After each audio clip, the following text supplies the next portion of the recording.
کہ جو خلافت کا معاملہ ہے، خاص کر کے حضرت حسن رضی اللہ تعالیٰ عنہ کے بعد اس کی آڑ میں یا واقعہ کربلا کے معاملے میں چند صحابہ کرام کو جو تنقید کا نشانہ بنایا جاتا ہے، جس طرح حضرت امیر معاویہ ہیں یا باقی کچھ، تو ان کے معاملے میں نہ صرف اختلاف ہے بلکہ بہت سارے ہمارے علماء جو ہیں وہ بڑی شدت کے ساتھ اسٹیج کے اوپر جو ہے ان کے خلاف جو ہے وہ گفتگو بھی کرتے ہیں. تو ہمیں اس معاملے کو کس طرح دیکھنا چاہیے، اور کیا اگر یزید کا جو کردار ہے اس کی آڑ میں کیا ہم ان کے حضرت امیر معاویہ یا حضرت ابو سفیان وغیرہ کو بھی تنقید کا نشانہ بنا سکتے ہیں؟ یا اس سارے معاملے کو تھوڑا سا مختصر بتا دیجیے کہ ہمیں معتدل ہو کے کس طرح کا رویہ اپنانا چاہیے.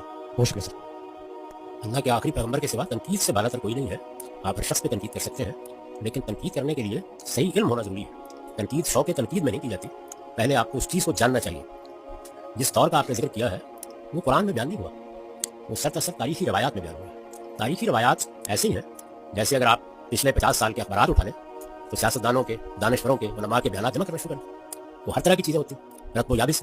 یہ چونکہ سیاسی معاملات ہیں اور ہم جانتے ہیں کہ سیاسی معاملات میں کوئی ایک طبقہ اپنے لیڈروں کے معاملے میں کم و بیش پاگل ہو جاتا ہے. اس کے نتیجے میں بے شمار چیزیں وجود میں آنی شروع ہو جاتی ہیں. اس میں جھوٹ بھی بولا جاتا ہے، تہمتیں بھی لگائی جاتی ہیں، طرح طرح کے افسانے بھی تراشے جاتے ہیں اور لوگ اس کو عین کار ثواب سمجھتے ہیں. آپ اندازہ کیجیے کہ اس دور کی بات میں آپ کو سنا رہا ہوں. ایک بہت فاضل شخصیت، میرے دل میں ان کے لیے بڑا احترام ہے، میں ان کی بڑی عزت کرتا ہوں. اب تو خیر ان سے بہت دوستانہ ہو گیا، لیکن ایک زمانے میں انہوں نے میرے بارے میں لکھا تھا کہ جب ہمیں پر یہ واضح ہو گیا ہے کہ یہ شخص ایک فتنہ ہے تو اب اس کے بارے میں جھوٹ بولنے میں کوئی حرج نہیں. یہ میں کسی مجلس کی گفتگو کا حوالہ نہیں دے رہا، یہ لکھا ہوا جملہ ہے. اس سے آپ اندازہ کریں آخر امام مسلم نے بیان کیا ہے اپنی صحیح میں، اس کے مقدمے میں بیان کیا ہے کہ ایسے ایسے لوگ ہمیں حدیث بیان کرنے والے ملے ہیں جو مسجد نبی کے ستونوں کے بارے میں دعا کریں. زاہد عابد نمازیں پڑھنے والے دعا کریں کہ یہ ستون اپنی جگہ سے ٹل جائیں، تو لگتا ہے کہ اتنے زاہد و عابد ہیں کہ ان کی دعا قبول ہو جائے گی، لیکن ان کی زبانوں پر جھوٹ، حدیث کے معاملے میں جھوٹ ایسے جاری ہے جیسے دریا بہ رہا ہے. یجری الکذب علی السنۃ، یہ الفاظ.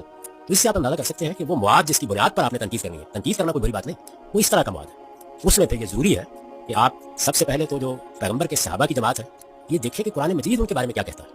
بحیثیت مجموعی اس جماعت کے بارے میں قرآن نے ہمیں کیا تصور دیا ہے. ظاہر ہے کہ دنیا میں بھی ہم یہی اصول اختیار کرتے ہیں کہ اگر ایک شخص کے بارے میں مجموعی حیثیت سے ہمیں یہ معلوم ہے کہ وہ ہمارا وفادار ہے، ہم سے محبت کرنے والا ہے، یا اس کے اخلاق پاکیزہ ہے، تو پھر اگر کوئی 2 آدمی 4 آدمی آپ کو کوئی بات آ کے سناتے ہیں تو آپ سے درخور اطلاع نہیں سمجھتے.